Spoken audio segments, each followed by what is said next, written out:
na-eburu ụgwọ mmadụ elu ọmụma onye mee nke ọma ebulie ya elu si ya jide nke o ji na-aga n'ihu biko ka anyị gbakọ kịta wee beli n'eze eze adịghị adị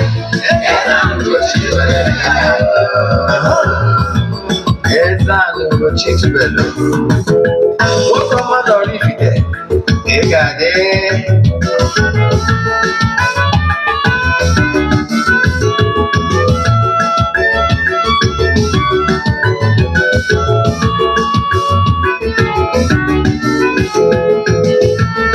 ọdịnala bụ eziokwu ọdịnala bụ ụzọ ndụ ịma na o nwere olu na-eti mkpu na-asị ụmụ Igbo chigharịa ụmụ Igbo chigharịa mbọsị kwa mbọsị ọ na-eti n'ụtụtụ n'abalị ọ nọ na nkuzi eze ana Ugochi tubelu onye ọma na Oraifite onye mgbasa ozi ọma ọdịnala gaba n'ihu eze ana Ugochi tubelu onye ọma na-eje mmanụ ọdịnala bụ ụzọ ndụ gaba n'ihu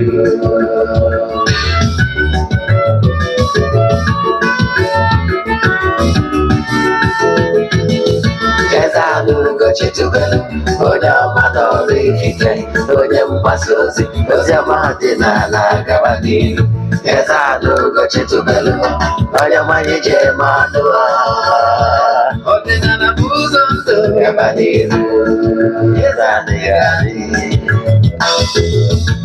Ugochi tubelu ga-adị Ugochi tubelu temple ọ ya adị maka na eziokwu awụ awụ chacha ndị okenye ga-adị front and back front and back faja sị kara aka ghọrọ ụmụ Igbo si anyị rapụ nke anyị na nke fakamga bụrụ Baịbụl bịa akwụkwọ akụkọ obodo ga-abịakwa mmadụ Ugochi tubelu ekweghị ekwe eze anyị si na ama mme ọdịnala ama nwụchacha nke obodo ọ na-eti ọ nọ na nkuzi Chukwu abịa ma gbaa gị ume ọdịnala ya dị eze ana Ugochi tubelu onye ọma na Oraifite onye mgbasa ozi ọma ọdịnala gaba n'ihu ụtụtụ ọma na ụmụ ọdịnala Igbo abịakwa n'ụbọchị taa n'oge awa nke eziokwu oge anyị ji awa eziokwu niile agba ya ka anyị ji bịa n'ụbọchị taa maka ndị ọ bụ taa bụ izizi ha na-afụ m afọ m bụ Ogbuefi Eze-Ana Ugochi tubelu na Oraifite echiri m ọzọ Eze-Ana abụ m onye isi nchụaja na Ugochi tubelu ọdịnala temple anyị na-agba afa miri emi lụkwazị ọrụ mmụọ dị iche iche abụkwazị m onye isi nchụaja na ọdịnala Restoration Prayer Ministry bụrụkwazị onye mgbasa ozi ọdịnala Igbo. You can call me an ordinary evangelist. I will answer. My mission is to help people live better life. N'ụbọchị taa n'oge awa nke eziokwu isiokwu anyị ji bịa bụ masturbation attracts negative energy. Ọrakwụ akara oghere and ndị amoosu do you know ọnya bụ isiokwu anyị part 1 ka anyị ji bịa. This message I better is a liberating message. I ga-atọ ọtụtụ ndị mmadụ na-agbụta ihe mmụọ si kwuo. Yes. Gee ntị ma gee ntị nke ọma. Onye ọbụla ịfụrụ n'anya tag about the person. Share about this message. I can tell you enwere ike ọbụna n'aka ka a ga-esi wee tọọ ọtụtụ ndị mmadụ na-agbụ n'ụbọchị taa site n'okwu nke ha nụrụ. Maka na n'akwụkwọ ndị ụka ọbịa Jizọs nwere ebe ọ na-ekwu sị na-emego ka unu dị ọcha site n'okwu ka unu nụrụ. You people is now clean because of the word you have heard. So okwu na-eme ka mmadụ dị ọcha. Then ọkwa dị mkpa echefuna na aja anyị na-achụ kwa ọnwa nke ọnwa March echi niile bụ Tuesday ka anyị ga-achịkọta ya. Anyị ga-egbu ebudo chụọ aja dị iche iche ma mee saraka. So ọ bụrụ na ndị niile sonye na ya bụ aja only ọsọ ha ga-enweta ihe onyonyo etu o si wee bịa na isi njedebe. Ndị mara mma na adị m esho ihu ọrụ na social media maka ọdịrọ necessary. Ịghọtara ya? So ndị so na ya bụ aja bụ ndị a ga-esendịrị na WhatsApp later tomorrow etu o si wee mee. Da nke a bụ ọbara ọ bụrụ na isonye wuru na nke ọnwa Maachị achọ iso na nke April, ndị na-esonye bụ ya amadịgo ka esi eme, mana maka gị bụ onye ọfụ aja mbunye na aja ịpụta ihe aja esigoro na ya bunye ọtụtụ ndị mmadụ elu.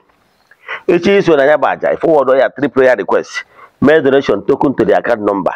Chat them na WhatsApp. I want all that details I need from you. WhatsApp number mo 0805-7837-672. I repeat 0805-7837-672. Ọkwa ọzọ dị ka ibi ebe echefu na ụbọchị Monday dị ka ụbọchị taa. Ụbọchị Thursdays bụ ụbọchị anyị ji ekwupi okwu, anyị ji enwe ọdịnala ministration na temple. Yes, ekwubi okwu anyị na kansịl na iwu free. Safa ka a na-akwụ ụgwọ. Ịkụzi n'ọta ebe ọ bụla ị nọ, you can book an appointment with me and be at the temple ka anyị kwubiere gị okwu ka udo bi dị.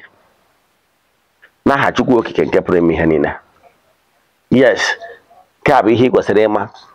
Then nke ọzọ ị kwesịrị ịma bụ anyị nwere new YouTube channel ebe ị ga-eje watch ya our videos sponsored by Ugochitubelu na temple. Echefuna na anyị nwere Ugochitubelu movie productions. Yes, then ebe a ka ị ga na-watch our movie called ọdịnala movie art with real true life stories. Ije na Nigerian ọdịnala Nollywood movies, ihe ebido watch movie idea. Yes, don't go some series dị there. Ka anyị gabazie n'iru isiokwu anyị ji bịa n'ụbọchị taa. Then isiokwu anyị ji wee bịa n'ụbọchị taa bụ ihe ị kwesịrị ịma gbasara masturbation. Gịnị bụ masturbation a? Masturbation a bụ mgbe mmadụ ji aka ya na onwe ya wee kpalite onwe ya ka o nwee agụụ nwoke ma ọ bụ nwaanyị. Site n'ụzọ dị etu a wee nwa aṅụrị dịrị nwoke na nwaanyị ntụsọ janwa na onwe ya. Ịghọtara ya? Mana ka m kwuo otoru ofu ebe ndị ma nkụzi mana nna like ihe ọmụmatụ. Ihe nji ama atụ bụ ichefu ihe m kwuru ịlụta ihe m mara n'atụ. O nwere ebe Jizọs ndị ụka ọbịa na-agwa ụmụnne ya wee sị ha na-agwara ụnụ akwa n'iko, mana na ya agwa ụnụ na onye ọbụla nere nwaanyị anya, ọ na-agwa ụmụ nwoke ibe m, na onye ọbụla nere nwaanyị anya ka agụ ikwu iko wee gụọ ya. Ọ sị na onye na-eto akwa sago ori nwaanyị ya iko. So if you look at opposite sex in lustful manner in order to arouse yourself, also you have committed. Ịghọtara ya? So mgbe iji aka gị na onwe gị sị ka ime ya imego ori ya mmehie. I can tell you majority of people especially those on the age bracket of young people are in this mess. I can tell you more than 50%. More my here, but I'm more just no since day before yesterday. Come more, I'm not here. Cause topic I'm not kusta. Well, one na this topic. Na here ne kuta. One young we here devastated do to the matter. To the matter that happen sobu na eme hasi. Ụfọdụ na jump from one debate to the other. Agwarange obro nya about the solution. The solution is identifying where your problem comes from. Believe in me. Jumping from one debate to other will make you to spend more and put you into more confusion. At the end of the day, you will not understand the ordinary Igbo as spiritual thing. Now, no into masturbation. Believe in me, I go you. Can go all what you don't know. One, the act of masturbation is against natural norms, natural order. And the more igara against natural order.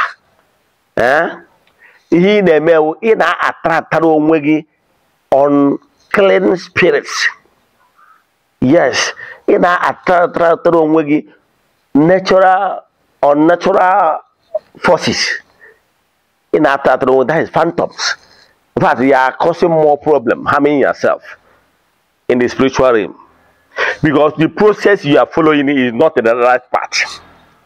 You are not following the natural road laid down laws. If you are matured as a grown-up, yes, if you are a grown-up, you have something doing, you are matured enough, then you can have a fiancé. Don't be jumping from one woman to the other. You must have self-discipline in the sense that you don't jump to any people available. It could be somebody you love genuinely and somebody you will be glad to and share the rest of your life with as a family. That process is called dating. Maybe the person is already becoming your fiancé. You know, that's why it's natural, it's allowed.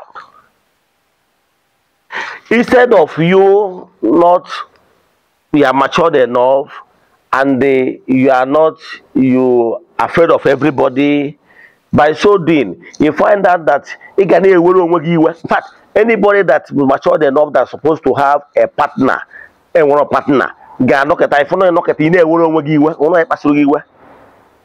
nature made it so that sex bring harmony, bring happiness. You understand? If you always have sex with somebody, your partner you love so much, if you sex bring harmony, sex elevate. Sex is a joyful activity. Sex can help you to put you in the right state of mind, even spiritually. It can uplift you because you engage in joyful activity that is very mutual to two people, two adults, that is agreed. You understand? So by so doing, it's of spiritual upbringing. It lifts the spirit. Do you get? Especially if you are not abusing it. Yes. Nke bụ na chekwala gị bụ mana mgbe ị hapụrụ ifu a na onye ọbụla dị mgbe ụfọdụ mmadụ na-ewe iwe na-ata ego wee ndị Igbo na-akpọ ịta ego every time they angry to yourself and too aggressive to others, sometimes that person is sexually staff. Quote me. Mgbe ọbụla iwu maybe di na nwunye ọ wee bụ na di na nwunye gị ọ na-adị enwezi sexual intercourse, because sexual intercourse unify and they make sure that two of you is getting more bonding. Understand? It grows love and understanding. It nourishes this body and the spirit, the soul. You got that? Yeah?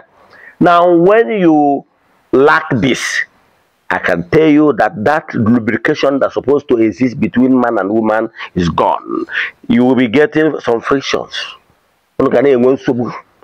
Ihe kwesịrị ka ya partner bamba.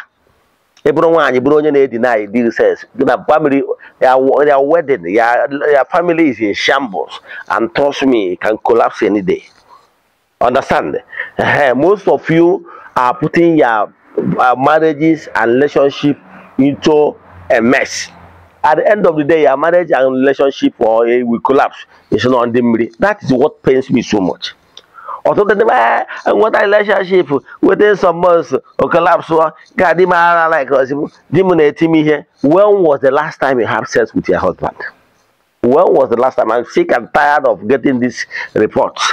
Some people will fool my inbox, telling me one thing or the other. Relationship, one I'm working with, sometimes something is wrong. And some of those things that is wrong is not even responsible, is not responsible. What is responsible is your lifestyle and negative thing you have built for yourself. You understand? So again, some people are into masturbation. I can tell you. Some of these people in wake for us no sister, no one sister no into masturbation. In what case again, sister no the old holy virgin, or they are not into men, no into only they try and no you get a problem. You know why? Spiritual aura of that sister be corrupt. Because of spiritual attraction, attracted on your category, attracted on your rap, attracted on negative energy, mandamus. You know why? Because of that simple act of masturbation.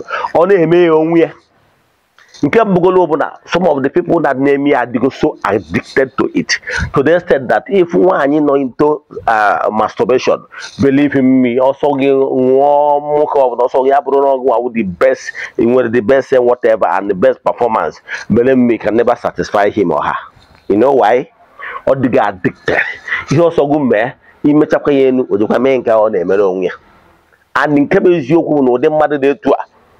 Only the enjoyment onye dị natural anọrọ into masturbation na-enwe mgbe ọ na-enwe mmekọ uche onye ọfụrụ n'anya mana ụwa onye nọ n'ụdị ọnọdụ a o nwere ihe ọsọ ogwu mee ka imeti ya and nke ọzọ ka m gwa gị that your fiancé ọma mgbe ị na-make love with all your heart mgbe ị na-enjoy ya you feel it and the ones ọ na-efeel n'ide na ọ na-emeta gị mma na ọ da-satisfy gị ọ ga-esi na one of the reasons ọ ga-eji nullify gị for marriage ịmara etisi na ndị mmiri na-eme gị ọ bụrụ ndị mmiri mgbe o ji gba ọsọ ihe dị ga ji gba ọsọ bụ na ọ chọpụtara na ide enjoy anyị ịnọ ka osisi apịrị apị ide enjoy through free and ịdị free ọ ga-eme azum na ịlọvụ ya maka o nwere nwoke opposite sex na-eme love with onye ọ lọvụrụ o nwere ka o sie flow mana n'ụtọ na o nwere ihe ọzọ na-enye happiness ime flow not natural ime adị natural ihe ọzọ na-enwe ka ọ na-atị asị na art movie the guy nwere ike imecha jide egba ọsọ etu a ka ọ dị kwugwu nwa nwaanyị ma nwoke na-anụ nwaanyị mgbe ị bịazi ide enjoy ihe ya partner na-emedo mata effort ọ bụ na otu pụtụrụ in ọ gara epi n'ime obi na nwaanyị alike chọzikwere ma na di ya alike chọzikwere unu ebido nwee problem ihe ọzọ ga-achọwazi gị etu ọ ga-esi wee tụọ mpụ gị chọrọ onye o nwere ike ọ pụzie n'ụzọ jam another partner love ya genuinely anọrọ into masturbation na-enjoy sex ọ metụ onye ahụ aka etu onye ahụ ga-esi na speak in tongue and etu onye ahụ ga-esi na respond or yes na onye ahụ wee love ya before you know it you have problem na your relationship or your marriage ibo ndị mmiri that's why I'm angry. So ihe na-achọ ịkọwara gị bụ na not doing what is the right thing attract oracle negative energy and amosu to yourself because what you are doing, you are going against natural norms, and because of doing so ị ga na-alụ with dream ị ga na-achụ ọsọ na nlọ ị ga na-egwu mmiri na nlọ ị ga na-eme all those things na nlọ because akarogori is involved or akwa is involved that are throwing all those garbages because why your spiritual order has been corrupted by your act. And thus your act will be manifesting through onwerike ina-eri nlo onwerike ọ na-eme gị because ndị akara ogede will feeding you then onwerike ndị akara ọ ga na-ewutere gị ma inwe ikisi na-egwu mmiri na nlọ ma ọ na-eme so many things at the end of the day ime attract ndị mmiri ọ ga na-ebutere disappointment nwere ike na-eme ọ dịga na-etu inwe sense in the dream before you know it whatever you have in the mind in the business plan will collapse ibo ndị mmiri mana ihe ka ọsụrụ ihe niile abụ negative energy which you attracted to yourself, or which you attracted to yourself, akadogeri which you attracted to yourself, amos which you attracted to yourself.